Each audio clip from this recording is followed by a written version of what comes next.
আসসালামু আলাইকুম ওয়া রাহমাতুল্লাহি ওয়া বারাকাতুহু। সুপ্রিয় দর্শক শ্রোতা, রাজনৈতিক বিষয়ক কিছু কথা অনুষ্ঠানে আপনাদের স্বাগত জানাই।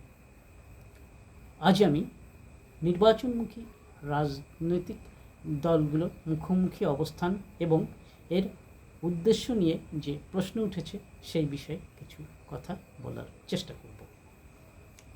আমরা দেখছি ত্রয়োদশ জাতীয় সংসদ নির্বাচন অনুষ্ঠানের আনুষ্ঠানিকতা শুরু না হলেও দেশে কার্যত নির্বাচনী হাওয়া বইছে। কয়েকটি দল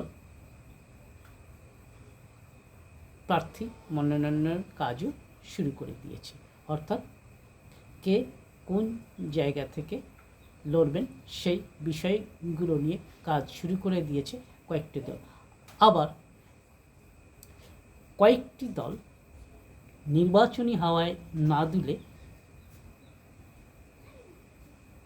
রাজপথে রাজনৈতিক কর্মসূচি ঘোষণা করেছে। এই কর্মসূচির মধ্য দিয়ে নির্বাচনমুখী দলগুলোতেই বিভক্তি এখন স্পষ্ট।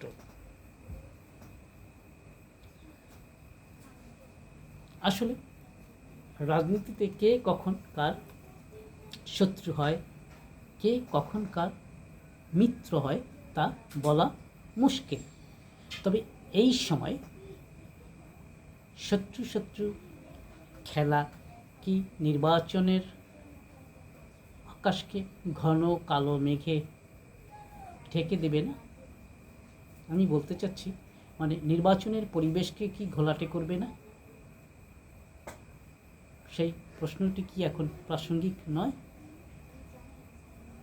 আমরা দেখছি অন্তর্বর্তীকালীন সরকার ঘোষিত নির্বাচনের সময় যতই ঘনিয়ে আসছে, রাজনীতিতে উত্তাপ ততই বাড়ছে। এই উত্তাপ ছড়াচ্ছে নির্বাচন কোন পদ্ধতিতে হবে তা নিয়ে। কারণ দীর্ঘ আলোচনার পরও ঐকমত্য কমিশনে এই বিষয়ে একমত হতে পারেনি রাজনৈতিক দলগুলো। বিশেষ করে নির্বাচনমুখী রাজনৈতিক দলগুলো এই বিষয়ে এক হতে পারেনি।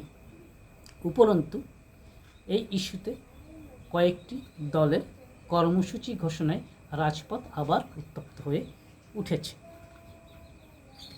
কর্মসূচি তো হতেই পারে, কিন্তু হঠাৎ রাজপথে আন্দোলন কেন, সেই প্রশ্ন এখন মাঠে ঘাটে এমনকি চায়ের টেবিলেও।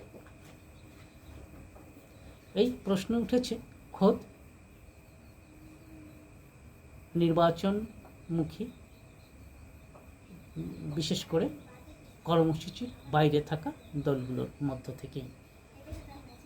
ওই দলগুলো বলছে, বিষয়গুলো নিয়ে যখন ঐকমত্য কমিশনে আলোচনা চলছে তখন রাজপথে আন্দোলনের ভিন্ন উদ্দেশ্য আছে।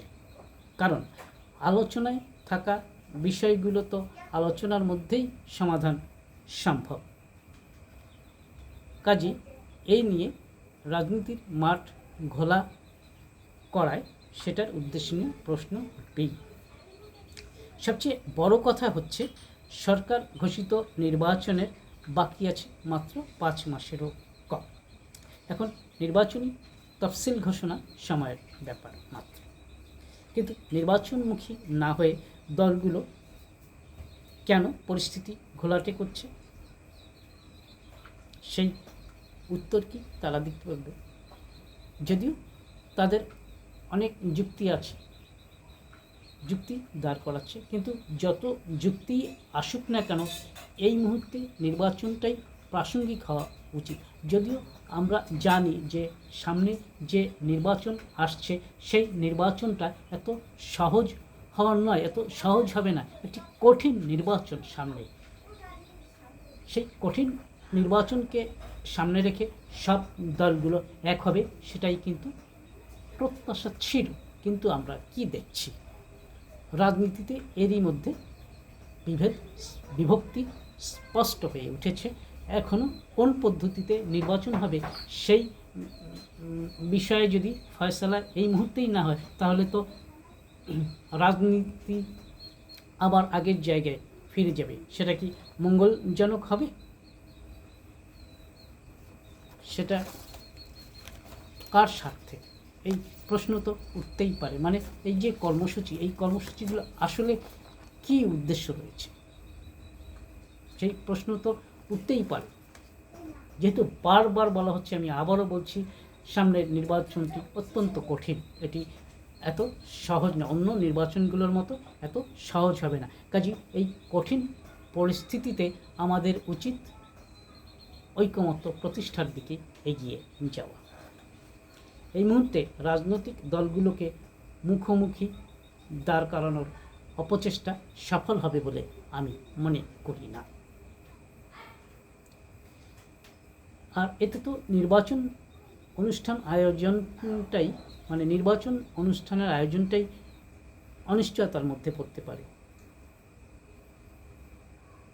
রাজনীতিতে ছড়িয়ে পড়বে উত্তাপ, যে উত্তাপে ক্ষতিগ্রস্ত হবে দেশের ব্যবসা, বিনিয়োগ, মোট কথা অর্থনৈতিক খাত বিপর্যস্ত হবে।